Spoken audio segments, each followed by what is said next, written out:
Aleluia. Você pode se sentar nesse momento. Convido você já a abrir sua Bíblia comigo no Evangelho de Marcos, capítulo 5. Se tiver com sua Bíblia aí, já abra. Quantos estão felizes essa noite? Dá um glória a Deus. Aleluias.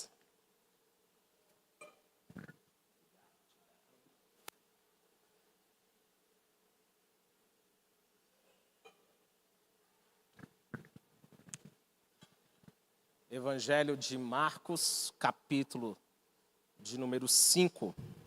Eu vou ler a partir do verso de número 21, texto um pouco mais extenso, texto muito conhecido, na verdade, você acompanha a leitura. Diz assim: tendo Jesus voltado de barco para o outro lado, reuniu-se em volta dele uma grande multidão, e ele estava junto ao mar.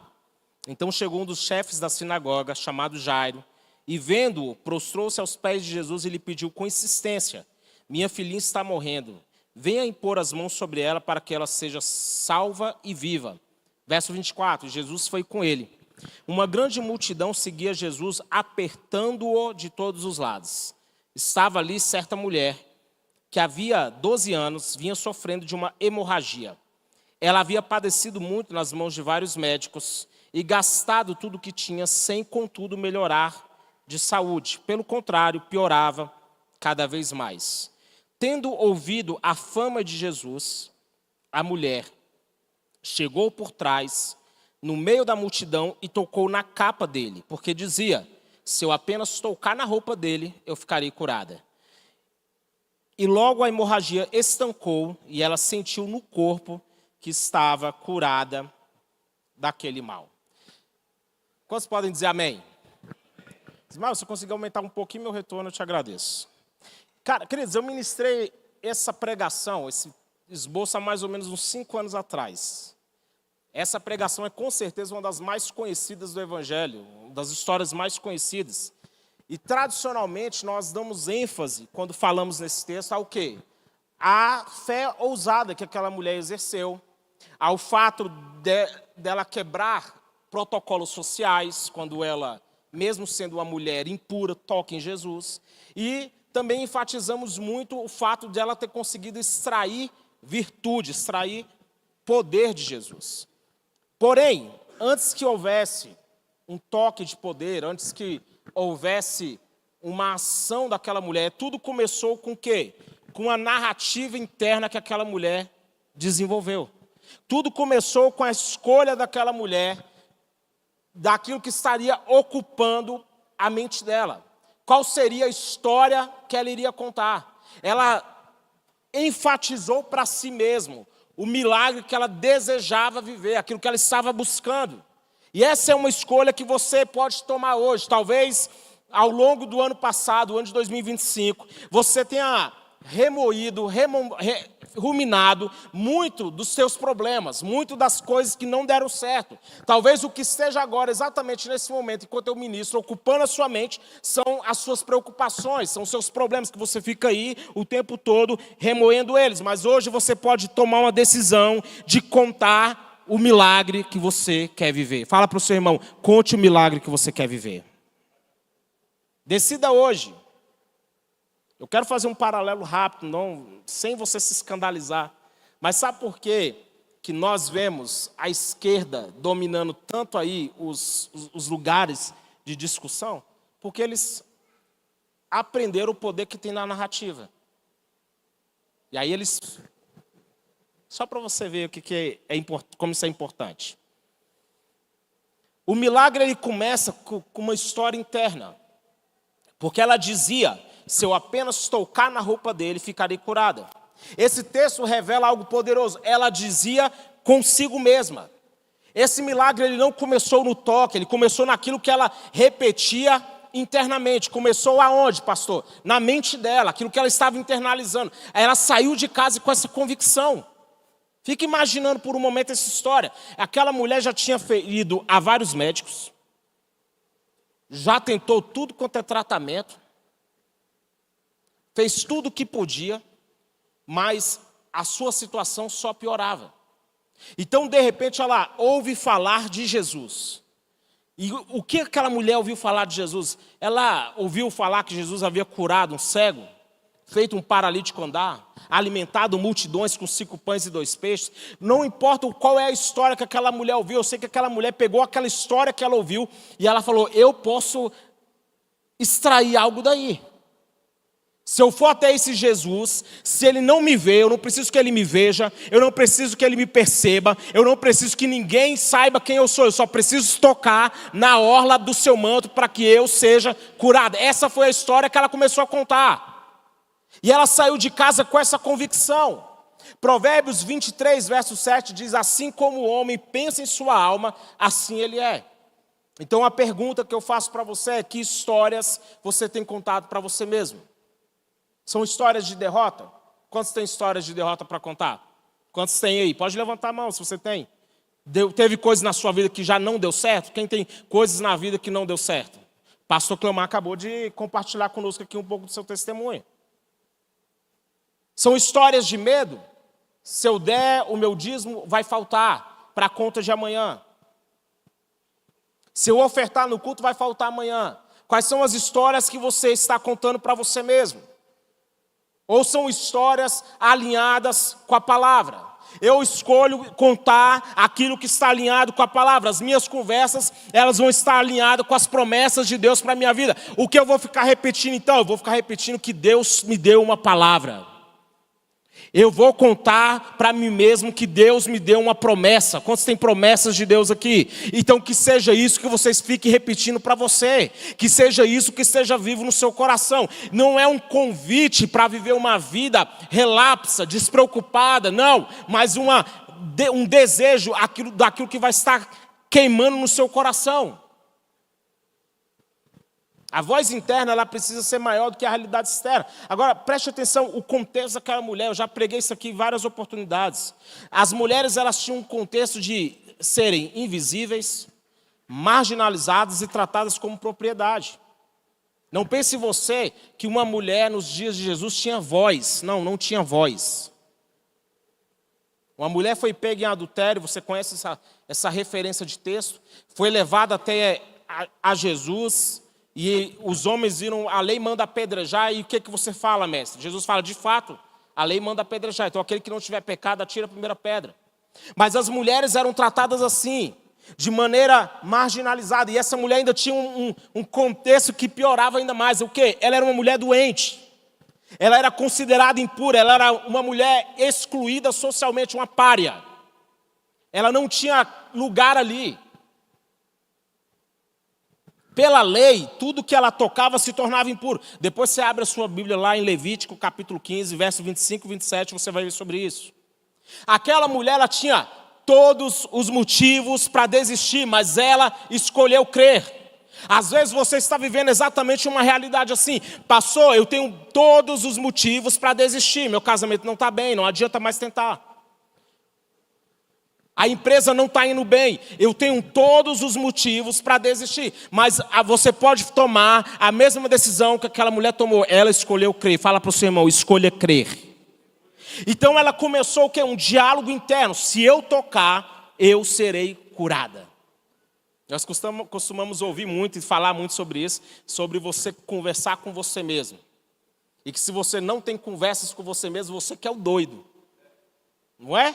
Quem já se viu falando sozinho? O problema é quando você fala em lugares públicos, né? Aí a pessoa passa e vê você lá, falando, argumentando. Aí é pior. Mas nós temos que ter esses... E acredite, os nossos diálogos internos, eles são mais importantes do que nós imaginamos. Maturidade espiritual começa quando nós aprendemos a confrontar a nossa própria alma. Uma frase vai dizer assim, de John Stott, que a mente cristã, ela não é passiva, ela é disciplinada pela verdade.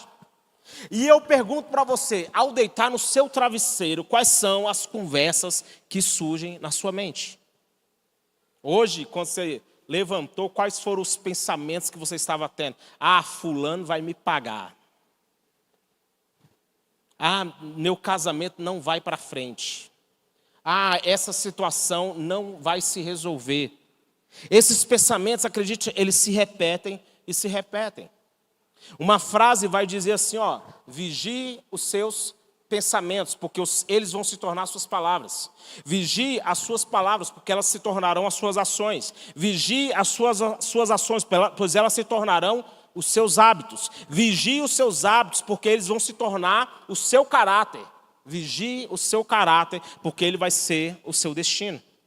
Aquela mulher, ela poderia ter se mantido presa aos pensamentos de autocomiseração, não é? Já tentei de tudo, já gastei meu dinheiro, já fui tudo quanto é médico, eu não posso entrar na cidade, tudo que eu toco se torna impuro. Ela poderia muito bem ter alimentado um pensamento de autocomiseração.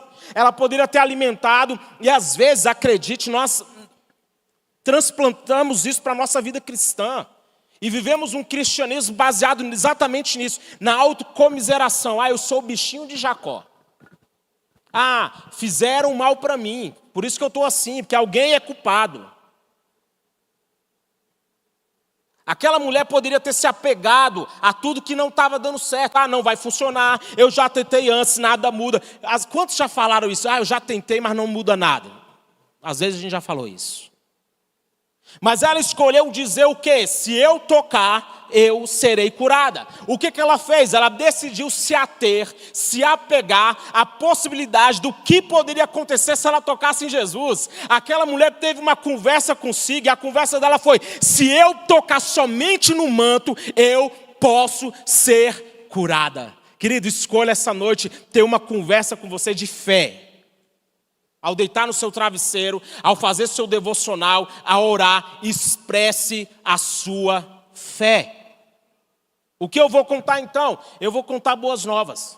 Eu vou contar o que Deus fez por mim, eu vou contar que Deus agiu. Irmão, se você quiser me procurar para conversar no final e falar assim: pastor, você tem alguma coisa boa para contar? Tenho. Eu vou te contar as coisas boas que Deus fez. Eu vou contar que mesmo no ano de 2025 difícil, Deus fez coisas boas. Deus se manifestou, Ele agiu, Ele cuidou, Ele trouxe provisão. E eu quero profetizar essa palavra para a sua vida. Você vai ter coisas boas para contar para quem quiser ouvir. Você vai ter boas novas para contar. Você vai poder dizer assim: eu sou salvo, eu fui liberto. Antes eu era um viciado, antes eu bebia, não bebo mais. Eu fumava, não fumo mais. Antes eu ficava preso em pornografia, eu não fico mais. Minha vida foi transformada. Eu estava em crise, Deus me salvou. Eu estava numa cama de hospital, né, Roberta? Mas Deus me deu um milagre. Eu vou contar milagres, eu vou contar escape, eu vou contar todas as vezes que a mão de Deus se levantou em meu favor. Nossos pensamentos, eles precisam ser filtrados à luz da palavra. Nós precisamos criticar a fonte dos nossos pensamentos. Martinho Lutero, ele vai dizer assim, que você não pode impedir que pensamentos venham, mas você pode impedir que eles façam ninho. Há pensamentos, acredite, que eles precisam ser confrontados, rejeitados, substituídos. A Bíblia nos ensina em Filipenses capítulo 4, verso 8, finalmente, irmãos, tudo que é verdadeiro, respeitável, justo, puro, amável, tudo que é de boa fama, se há alguma virtude, se há algum louvor, seja isso que ocupe o pensamento de vocês. Há pensamentos que precisam ser rejeitados. Sabe o que isso se chama? Pensamentos intrusivos. Quando já ouviram falar nessa expressão? Pensamentos intrusivos. Sabe o que eles são? São ideias, imagens ou impulsos que surgem de forma involuntária, repetitiva e indesejada na mente. É quando você está dirigindo e pensa em causar um acidente. É quando você está lá imaginando que vai machucar alguém que você ama. É quando você tem pensamentos blasfemos ou moralmente inaceitáveis. É quando dúvidas excessivas vão surgindo. E se eu fizer algo horrível? Imagens mentais violentas ou sexuais indesejadas. É quando esses pensamentos eles aparecem. Quando já teve pensamentos intrusivos aí? Não precisa... Calma. Repito, critique a fonte dos seus pensamentos. Nossa vida, uma frase vai dizer que a nossa vida é aquilo que os nossos pensamentos fizeram dela. Uma frase que está até no livro da Carolina Leaf, Ative Seu Cérebro, que ele vai dizer assim, ó, se você soubesse o quão poderosos são os seus pensamentos, você não teria um pensamento negativo sequer. Aquela mulher, ela decidiu contar para si o milagre que ela queria viver. Ela não ficou, como eu disse, remoendo o que não deu certo. Ela não ficou presa nas suas limitações, nas suas crises, nas suas dificuldades. Ela decidiu contar para si o milagre que ela queria viver. Sabe qual é a história que você vai contar? É a história do milagre que você quer viver. Você vai repetir para si mesmo o milagre que você quer viver. Se você tem planos, sonhos para 2026, quantos aqui tem sonhos e planos para 2026? Então comece a contar eles. Que seja isso que você vai verbalizar. Que seja essa história que você vai contar. Pastor, eu tenho uma história para contar. Qual? Esse ano eu vou ser promovido no meu emprego. Esse ano eu vou passar no concurso público. Esse ano eu vou casar. Esse ano eu vou prosperar. Conta para você a história que você quer viver. Não é sobre o que não deu certo. É sobre o que Deus tem feito. É sobre as orações que Ele tem respondido. Deus, quantos aqui tem orações respondidas aí? Quantos tem? Glória a Deus. Ismael, está oscilando meu som aqui. Todos nós temos as nossas condicionantes. São os e se.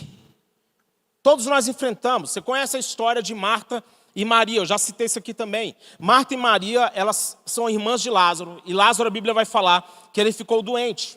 Então elas mandam chamar Jesus. Gente, pensa comigo. Jesus estava num lugar distante. E elas já mandaram logo chamar, porque elas sabiam que Jesus podia ajudar.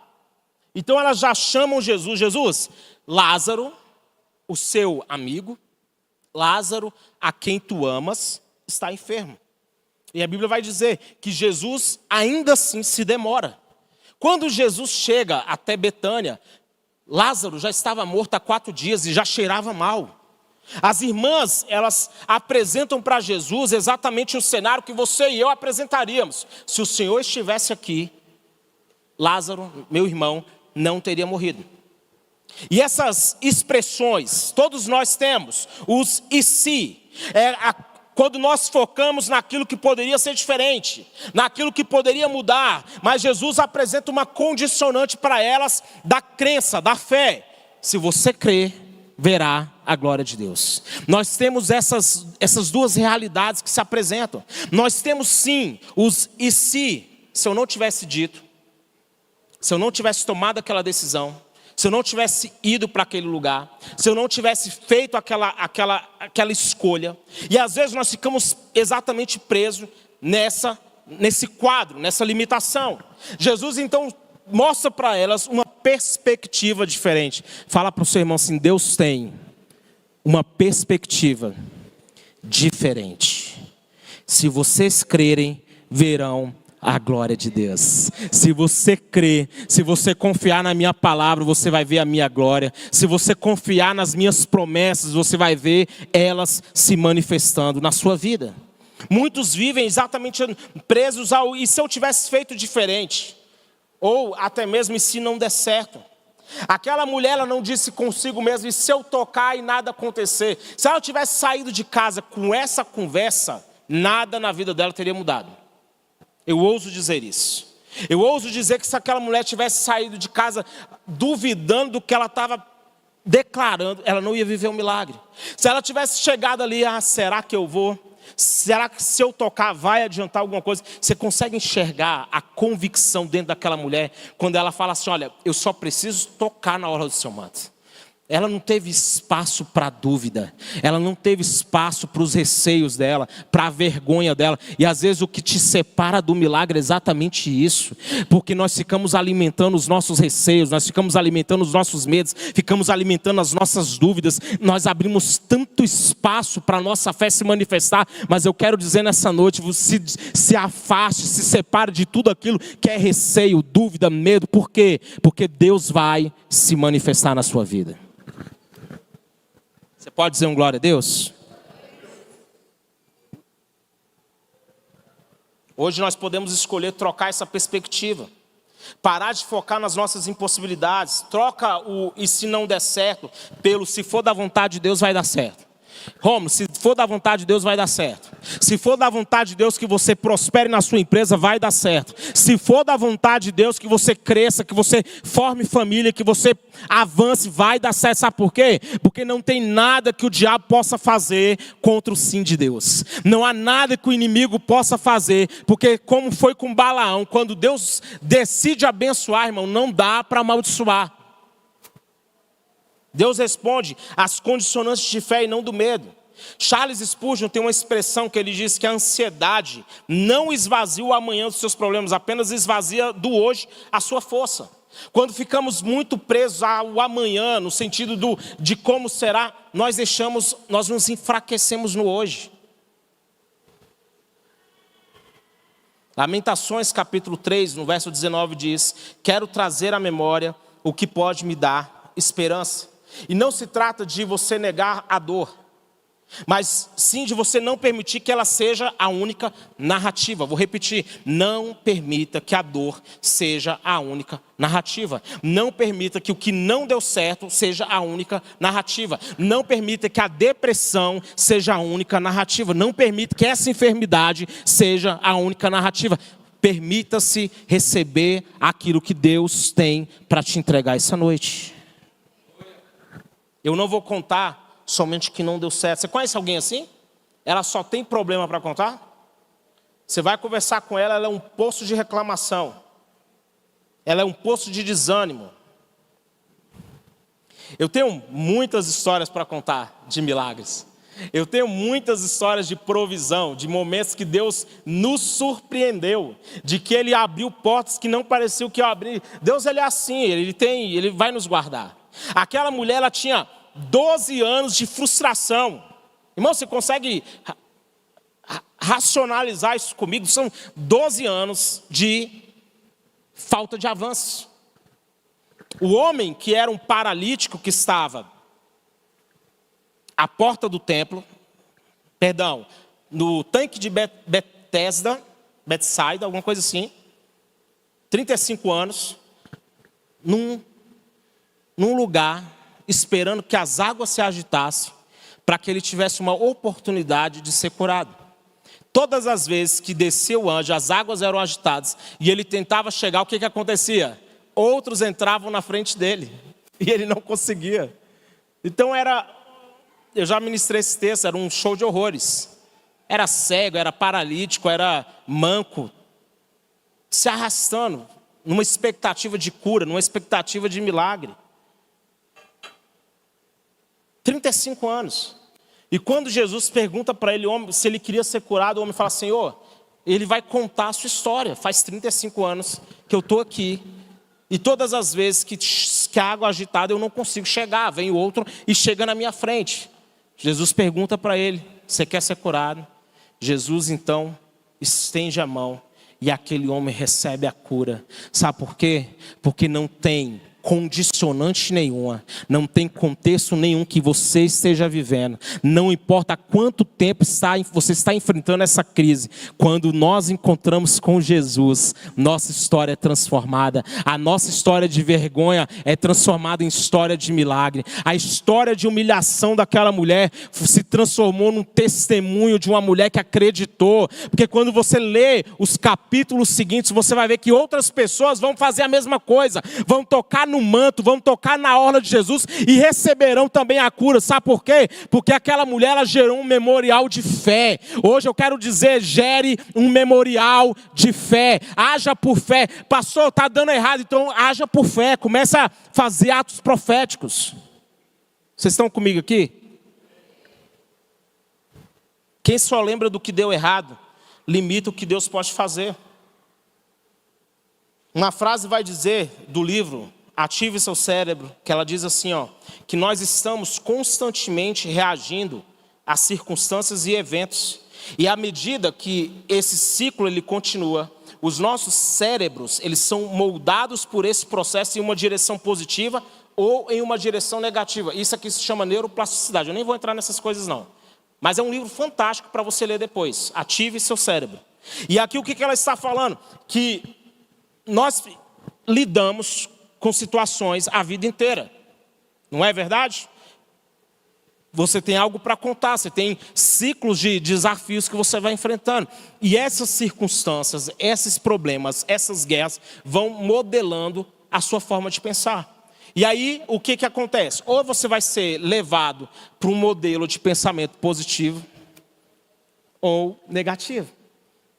Ou você vai ter uma visão de convicção, de fé em Deus, ou você vai ser alguém levado para os moldes da incredulidade, da murmuração.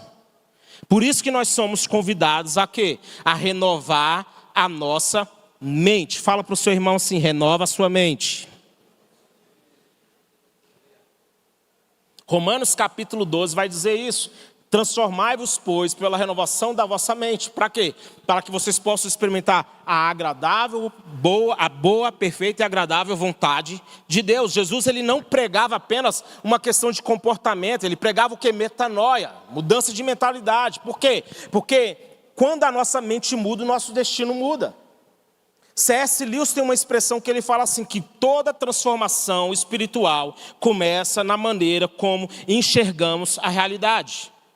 Toda transformação espiritual começa com a maneira como você está enxergando a sua vida. Tem gente que ela é totalmente pessimista e chama de, não, eu sou realista. Não, tu é um pessimista, desculpa a expressão, chato. É ou não é? Quem conhece um chato aí? Não precisa levantar a mão. Pessoa que só tem viés negativo para ver as coisas. Ela só enxerga as coisas de maneira negativa. Ele tem sempre uma reclamação. Quando chove, ele reclama. Está chovendo demais, ó a lama, vai sujar meu carro. Quando não chove, ele fica, nossa, como está seco o tempo, esse calor insuportável. Tem gente que está assim, olhando assim.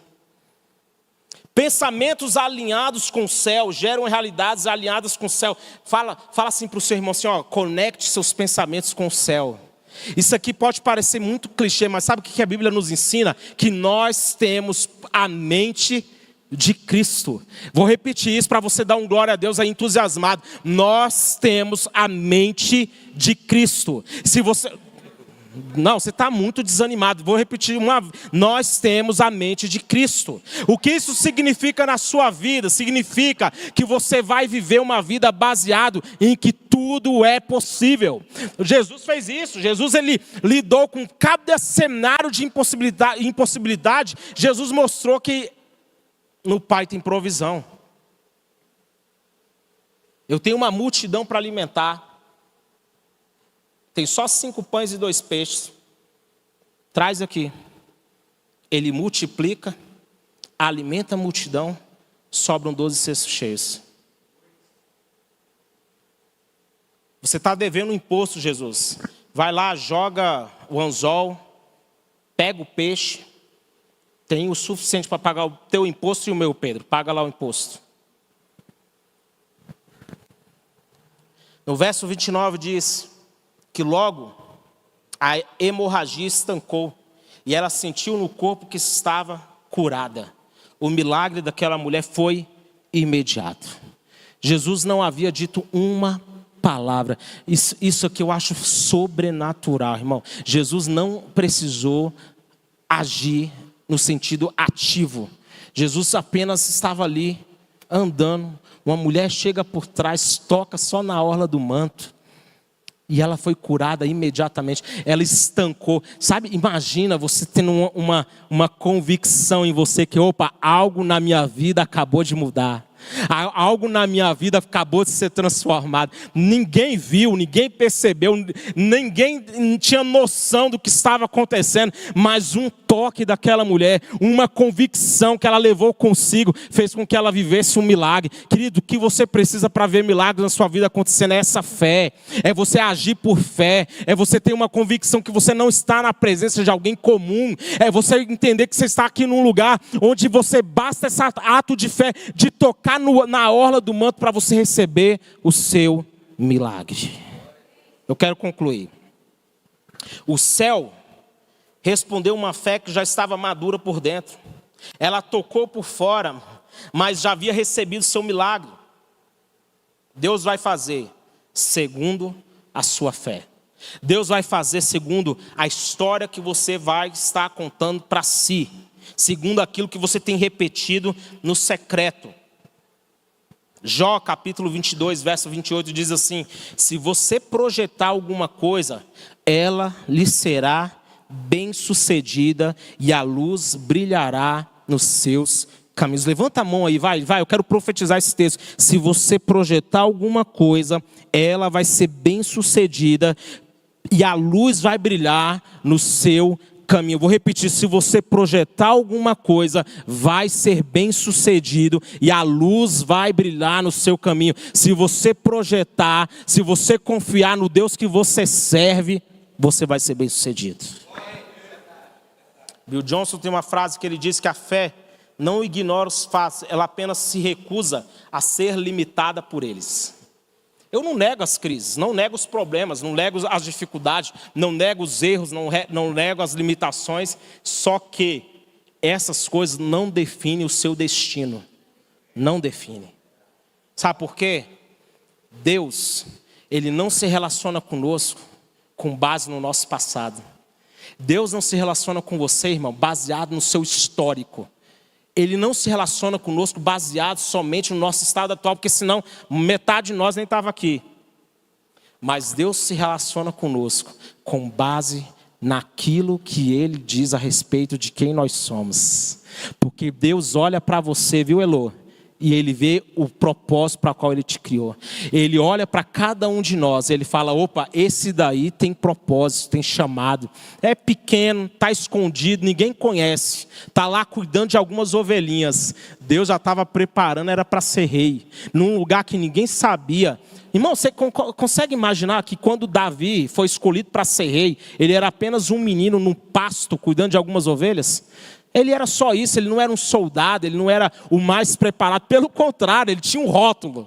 O pai nem se deu ao trabalho de levar o menino para ser apresentado diante de Samuel. Nem se deu o trabalho, deixa ele de fora. Vai lá, faz o teu trabalho. Mas lá, no pasto, cuidando de ovelhas, sem ninguém vendo, Deus já estava preparando, ele era para ser rei.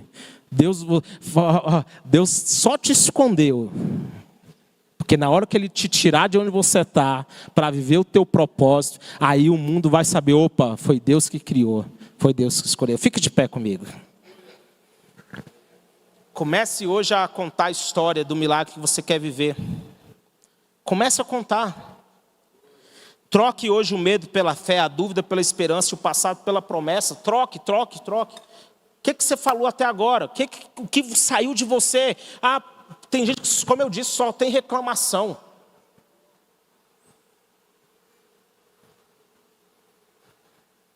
A narrativa, a história que nós estamos contando, ela é determinante. É por isso que quando eu me recuso muito a ficar por muito tempo sentindo pena de mim mesmo. Eu me recuso a ficar muito tempo sentindo pena de mim mesmo. Eu me recuso. Às vezes você está assim, né, Romulo? Meio deprê, você fica: poxa, não está dando certo. Mas a hora que chega, bora, acabou. Não, chega, já foi, ó. Vamos pensar que pode dar certo, que vai dar certo. Vamos, ó, você tem um ano inteiro para fazer as coisas dar certo. Você tem um ano inteiro, começou o mês agora. Eu vou ficar aqui remoendo meus problemas do mês passado. Não, chega, irmão, ó, sacode aí. É para cima, né, pastor Clomar? É para cima, é para frente. Fala assim para o seu irmão: é para frente. Pastor, está parecendo uma palestra de coach. Não, irmão, isso é Bíblia para a tua vida. Isso é palavra de fé, palavra para te encorajar, para você começar o ano mudando as histórias que você tem contado. É parar de ficar reclamando. Tem gente que reclama de tudo. Reclama. Isso é comprovado. Isso vai criando sinapses, vai criando um caminho no teu cérebro. E aí, depois tu não vai ver nada mudando. Esses dias ali já estava falando que quando eu for velho, eu vou ser aqueles velhos meio emburrados, meio chatos. Falei: negativo, não vou ser não. Eu falei: quem vai ser é tu, assim. Eu falei, quem vai ser assim é você. Ela, é você que vai ser. Aí eu mandei uma mensagem para Manu. A minha filha estava na casa da avó. Eu falei, filha, quem é mais assim, emburrado? Eu ou sua mãe? Ela, papai, eu acho mais a mamãe. Mas esses dias você também tá. Queridos, ela vai dar os avisos, ela vai se aproveitar para vingar. Queridos, a gente fica às vezes tão preso nas nossas crises. Nós ficamos tão limitados a um contexto. Meu casamento não está indo bem, não está indo bem, não está indo bem. Aí você acorda pensando nisso, dorme pensando nisso, almoça pensando nisso, e aí? Como tal você mudar para o que eu vou fazer para o meu casamento melhorar? O que eu posso fazer para fazer o meu cônjuge mais feliz? O que eu posso fazer de diferente? O que eu preciso mudar em mim? Tá? Em mim. Começa a ser alguém mais assim. O que eu posso melhorar em mim? Que escolhas que eu estou fazendo que estão me levando para um lugar errado? Será que tudo que a gente vive na nossa vida é culpa do diabo? Ou tem muitos pensamentos que a gente precisa simplesmente aprender a rejeitar? Repito, pensamentos intrusivos. Tá dirigindo, acho que nossa, a pessoa que eu bato esse carro, tá repreendido, irmão. Mas esses pensamentos vêm. Às vezes você pega uma BR ali e você fala, tô aqui dirigindo, a pessoa que acontece uma tragédia aqui, quem é que vai cuidar da minha filha? Como é que vai ficar minha esposa? E nós vamos... Levanta sua mão assim. Levanta sua mão, fala assim, tudo que é bom, tudo que é puro. Fala, tudo que é puro, tudo que é santo, tudo que é louvável, tudo que é de boa fama, ocupe a minha mente. Que seja isso que esteja na minha mente. Que a minha mente seja inundada nessa noite com bons pensamentos. Eu quero orar com você. Coloca a mão aí na sua mente, no seu coração. Feche os seus olhos e comece a orar. Comece a repreender palavras, pensamentos intrusivos que vieram na sua vida esses dias. Comece a repreender pensamentos de escassez. Vai repreendendo pensamentos, eu vou quebrar, eu não vou prosperar, eu nunca vou sair desse ambiente aqui, eu vou ficar limitado aqui, eu não vou crescer, eu não vou avançar. Irmão, está repreendido. Deus tem muito mais para você. Deus tem um caminho de prosperidade para a sua família. Deus tem um caminho de prosperidade para o seu casamento. Deus tem um caminho de prosperidade para os seus filhos. Não, você não vai repetir os erros dos seus pais. Não, você não vai divorciar também. Não, você não vai ficar doente também. Está repreendido o pensamento de doença. Está repreendido o pensamento de morte. Deus tem para você algo bom. Os pensamentos dele para você são os melhores. Seja inundado nessa noite. Receba o sopro agora do Espírito Santo, porque você tem a mente de Cristo. Vai, renova a sua mente. Transformai-vos, pois, pela renovação da vossa mente. Pastor, o que eu preciso fazer? Começa a declarar aí a Bíblia para você. Vai. Tá endividado? Pastor, estou muito endividado, não consigo pagar minhas contas. Começa a orar. O Senhor é meu pastor, eu não vou ter falta de coisa alguma. Ele suprirá cada uma das minhas necessidades, segundo as riquezas e glória que há em Cristo. Começa a declarar assim, nunca vi um justo desamparado, nem a sua descendência mendigar o pão. Vai, pastor, eu estou precisando passar num concurso, estou precisando mudar minha vida. Fala, posso todas as coisas naquele que me fortalece. Repete a palavra, vai, ora a palavra, ora, deixa o Espírito Santo ministrar aí para você. Eu estou doente, pastor, estou enfermo. Fala assim, tu és o Deus que me cura. Fala assim, orarão uns pelos outros para que sejam curados. E fala assim, Ele é o Deus que me cura. Eu estou curado, eu sou liberto. Eu não vou ficar preso em vício. Não vou ficar preso em vícios. Eu não vou ficar preso na dívida. Não, eu vou viver o melhor de Deus. Se quiserdes e me ouvirdes, comereis o melhor dessa terra. Fala assim, se quiser e me ouvir, comereis o melhor. Deus tem o melhor para você. Deus tem o melhor para sua casa. Pensamentos intrusivos nós repreendemos agora.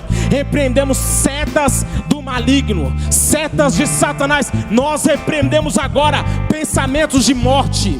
Nós declaramos agora essa aceitação da doença. Ah, eu sou doente, eu sou depressivo. Não, você não é depressivo, você é alguém curado por Deus. Ah, eu sou melancólico, eu sou almático, eu sou não sei o que. Não, irmão, tu é filho de Deus. Rejeita estereótipos, rejeita identidades de doença. Não, você não é paciente da doença. Você não vai ser um enfermo, você não vai ser diabético. Ah, eu sou pastor, eu sou pré-diabético. Então já ora aí, já repreende, vai parar aí. Vai parar aí, eu não vai avançar além daqui. Não vai avançar além daqui. Ah, eu tenho TDAH. Eu tomo remédio controlado. Começa a repreender toda síndrome, toda aceitação de doença. Deus tem cura para a sua vida essa noite. Aquela mulher estava há 12 anos vivendo o mesmo ciclo de doença, de incapacidade, de vergonha, mas ela disse consigo mesma: sai de casa, né, Marcos? É sair de casa com uma convicção assim, ó, queimando no coração. Se eu tão somente tocar na orla do seu manto, eu serei curada. Oh, aleluias. Se tão somente eu tocar, atos de fé. Se tão somente você crê no que está sendo pregado essa noite, se tão somente você orar com fé, orar com convicção, se tão somente você largar essa aceitação, esse contexto ruim. Hoje eu quero declarar um tempo de cura para a sua vida. Os meses que se estende diante de nós serão meses onde você vai testemunhar a graça, ou o que você vai contar serão os milagres. Você vai testemunhar milagre, Pai, em nome de Jesus. Para cada mão erguida, cada pessoa que está aqui essa noite, eu declaro uma palavra de milagre. Seja em qual for a área da vida, seja qual for o contexto, seja qual for a situação, seja qual for o momento, eu libero na autoridade do teu santo nome que milagres vão vir à tona, vão se materializar, que aquilo que nós estamos pensando se tornarão uma realidade na nossa vida. Por isso nós pedimos essa noite: nos dê os teus pensamentos, nos dê inunda a nossa mente com os teus pensamentos, inunda o nosso coração com as verdades da tua palavra. Nós rejeitamos nessa noite toda raiz de engano. Nós rejeitamos nessa noite toda raiz de engano. Rejeitamos toda seta, rejeitamos toda palavra de morte, toda palavra de maldição, todo decreto que o diabo tentou estabelecer. Declaramos que nessa noite não vão encontrar guarida. A Bíblia fala que a maldição sem causa não encontrará repouso. Declaramos que palavras de morte não encontrarão repouso. Declaramos que toda arma que se levantou contra nós, nós a refutaremos. Toda língua, nós a refutaremos. Nós viveremos as promessas de Deus. Você pode dar uma forte salva de palmas ao Senhor.